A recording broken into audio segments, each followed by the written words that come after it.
Now, this is the another lecture of unit number 5, lecture number 2, in which we will discuss DNS। जैसा कि मैंने आपको last lecture में www के बारे में बताया था, वर्ल्ड वाइड वेब के बारे में बताया था। उसमें मैंने आपको एक ट्री आर्किटेक्चर बताया था, जिसमें मैंने आपको बताया था कोई भी पर्टिकुलर वेब पेज एक्सेस होगा उसको हम एक पर्टिकुलर एड्रेस से ही करेंगे। So when DNS was not existence, one has to download or a host file containing a name and their corresponding IP addresses. What with the increasing in number of hosts of internet, the size of the host file also increased. This resulted in increased traffic on downloading this file.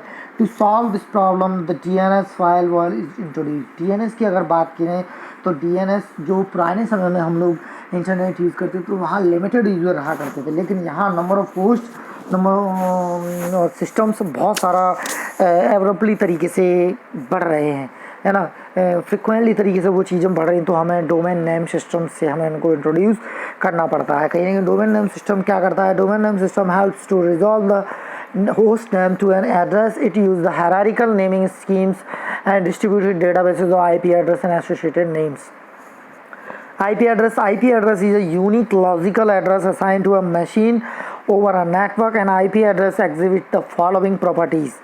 An IP address is unique address assigned to each host. IP address जैसा कि मैंने आपको बताया था unit number 3 में, एक unique address होता है किसी भी पर्टिकुलर सिस्टम को देने के लिए, ठीक है। Normally we are using 32 bit IP address, 4 byte long IP address consists of two component, network ID and another is a host ID। सभी आप लोगों को पता है होस्ट ID और नेटवर्क ID के बारे में मैंने आपको बताया था।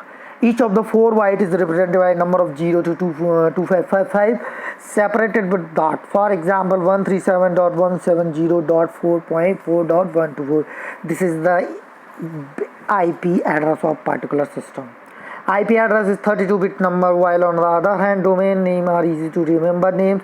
For example, when we enter an email address, we always enter a symbolic string such as the bammaster@tutorialspointer.com. ठीक है। Uniform resource locator, uniform URL refers to a web address which uniquely identifies a document over the internet. This document can be web page, images, audio, video and anything else represented on the web.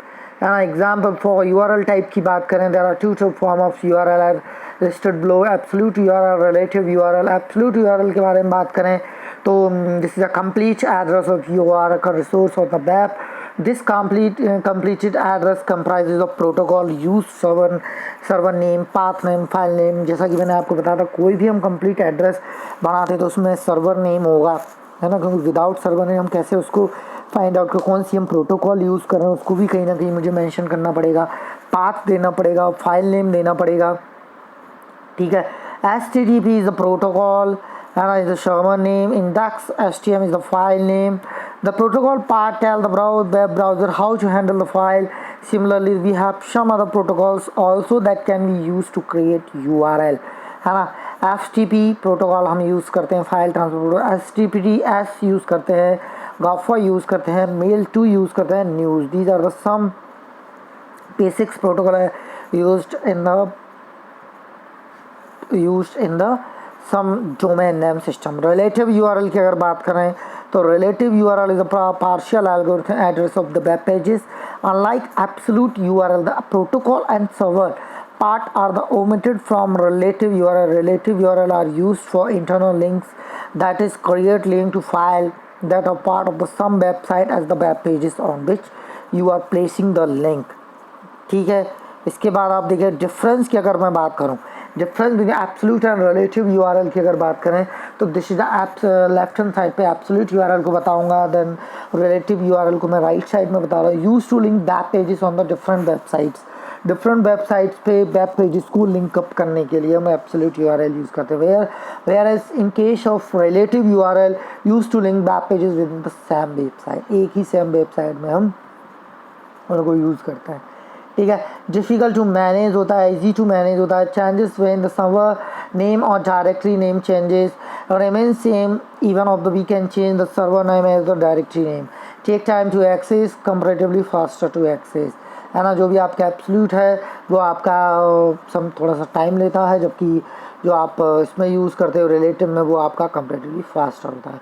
Domain name system architecture की बात करूँ exam point of view से भी बहुत important है, ये आपके exam में आता है। The domain name systems comprises of domain names spaces name servers that have been described below. Domain name is a symbolic string associated with an IP address. There are several domains available, some of generic such as the com education के लिए हम ED use करते हैं, governmental के लिए जियो भी use करते हैं, नेटवर्क के लिए नेट यूज़ करते हैं एक्सेट्रा।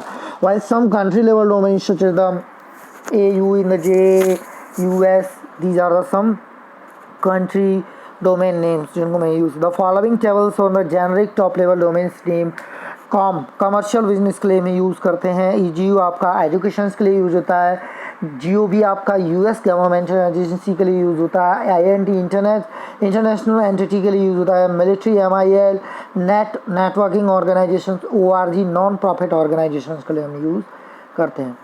इसके बाद फॉलोइंग टर्म्स होता है country level AU Australia, IN India, Chile, FR France, US United States, ZA South Africa, UK United Kingdom, JP Japan, ES Spain, D Germany, CA Canada, EE Estonia, HK Hong Kong और भी बहुत सारे हैं।